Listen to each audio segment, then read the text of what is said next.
তাদের গ্রেপ্তার দাবি করছে। সুষ্ঠু তদন্তের মাধ্যমে আরও যারা সেই তাদের গ্রেপ্তারের দাবি করছে।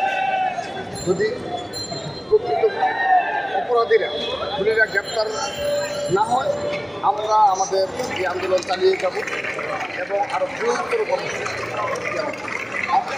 বিকাল পর্যন্ত আপনার কর্মসূচি পালন করবে। আমাদের এখন পর্যন্ত যেহেতু আপনাদের লাগাতার যে আন্দোলনের মাধ্যমে যে চিহ্নিত করছেন যে সব অপরাধীদেরকে আইনের আওতায় আনতে আলটিমেটাম দিয়েছেন, অনেক কিছু করেছেন, কিন্তু এখন পর্যন্ত সরকারের কাছ থেকে কি সাড়া পেয়েছেন? না, আমরা এই ইন্টারিয়াম গভর্নমেন্টের যারা দায়িত্বশীল পর্যায়ে রয়েছে তাদের কারো কাছ থেকে আমরা এখন কোনো মেসেজ পাইনি, স্পষ্ট বক্তব্য পাইনি। তারা সেই শুরু থেকে আমাদের সাথে বেমাতা সুলভ আচরণ করছে। তো তারপরেও আমরা যারা আইন শৃঙ্খলার বাইরে যারা দায়িত্বে রয়েছে তাদের সাথে আমাদের যোগাযোগ রয়েছে।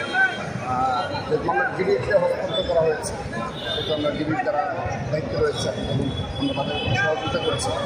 আমরা বিশ্বাস করতে চাই যে তাদের সবার সদিচ্ছা রয়েছে এবং শীঘ্রই তাদের যে দুর্বলতা রয়েছে তারা কাটিয়ে উঠবে।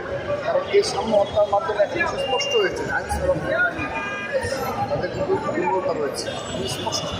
সেজন্য আমরা চাই যে দ্রুততম সময় সর্বশক্তি নিয়োগ করে তারা সামনের অপরাধী খুঁজে বের করে গ্রেপ্তার করবে এবং সাধারণ শিক্ষার্থী এবং সাধারণ জনতা আশ্বস্ত করবে যে এই দেশে অপরাধ করে কেউ পারবে না।